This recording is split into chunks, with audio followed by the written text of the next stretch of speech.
akan menyampaikan materi video pembelajaran yang berjudul Kedudukan Hadis dalam Islam.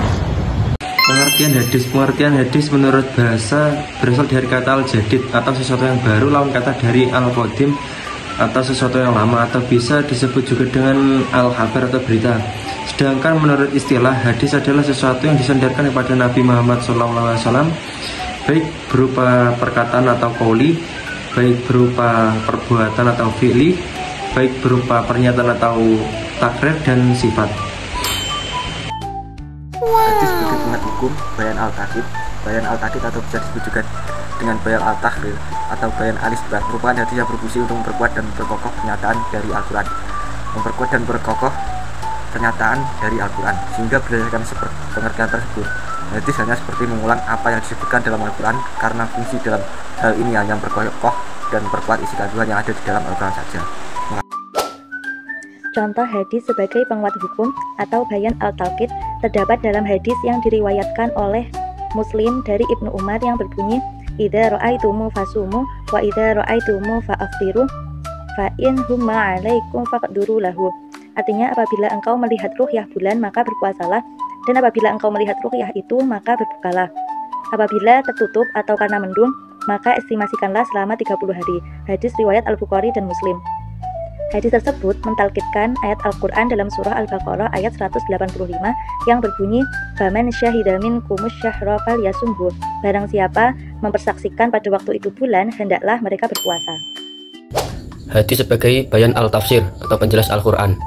Bayan al-tafsir adalah fungsi hadis yang memberikan penjelasan tafsiran secara rinci terhadap ayat Al-Quran yang masih bersifat global atau mujmal, serta memberikan syarat atau batasan yang disebut dengan takyid terhadap ayat Al-Quran yang sifatnya mutlak, serta juga mengkhususkan atau mentaksis ayat Al-Quran yang sifat dan maknanya masih bersifat umum. Contoh hadis sebagai bayan al-tafsir atau penjelas Al-Quran. Contoh bayan al-tafsir yang bersifat takyid adalah hadis yang fungsinya membatasi atau takyid terhadap ayat-ayat Al-Quran yang maknanya bersifat mutlak. Contoh sabda Nabi SAW, la tuqatu yadu as-sariqi illa fi rubu'i dinarin faso'idan. Tangan mencuri tidak boleh dipotong kecuali jika mencuri seperempat dinar atau lebih. Hadis tersebut mentakkidkan ayat Al-Quran surat Al-Maidah ayat 38 yang berbunyi, Bismillahirrahmanirrahim.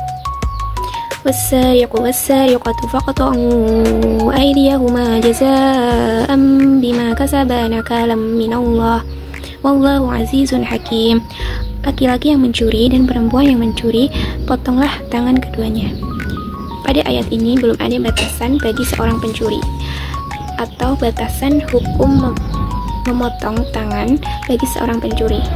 Ayat ini ditakkid oleh hadis Rasulullah dengan batasan jika mencuri seperempat dinar atau lebih, boleh dipotong tangannya. Selanjutnya yaitu hadis sebagai bayan at-tashri' atau penetap hukum mandiri. Bayan at-tashri' adalah hadis yang berfungsi untuk menetapkan suatu ajaran atau hukum-hukum yang tidak terdapat dalam Al-Quran, atau di Al-Quran hanya terdapat pokoknya saja. Dalam hal ini seolah-olah Rasulullah SAW membuat suatu hukum dengan sendirinya, tetapi sebenarnya jika diperhatikan apa yang telah ditetapkan oleh Rasulullah pada hakikatnya adalah memperluas makna terbatas atas apa yang telah disebutkan Allah di dalam Al-Quran. Selanjutnya yaitu hadis sebagai bayan at-tashri' atau penetap hukum mandiri. Contohnya dalam sebuah hadis yang menjelaskan haramnya memadukan seorang perempuan dengan bibinya dalam pernikahan. Dalam surat An-Nisa ayat 3, Allah memperbolehkan laki-laki untuk menikahi 2, 3, atau 4 perempuan. Namun dalam hadis riwayat Bukhari dan Muslim, Rasulullah menegaskan larangan tidak diperbolehkannya mengumpulkan seorang perempuan dengan bibinya dari pihak ayah dan tidak pula dengan bibinya dari pihak ibu. Hadis riwayat Bukhari dan Muslim. Hadis ini menetapkan hukum baru yang tidak disebutkan secara langsung dalam Al-Quran. Jadi kesimpulan dari materi kita hari ini yaitu hadis merupakan sumber hukum Islam kedua setelah Al-Quran. Fungsi hadis yaitu 1. Sebagai penguat hukum Al-Quran atau bayan al-takkid, 2. Penjelas ayat yang masih umum atau bayan al-tafsir, 3. Penetap hukum baru yang belum disebut dalam Al-Quran atau bayan at-tashri'. Oleh karena itu, Al-Quran dan hadis saling melengkapi dan tidak bisa dipisahkan dalam memahami ajaran Islam secara utuh. Terima kasih.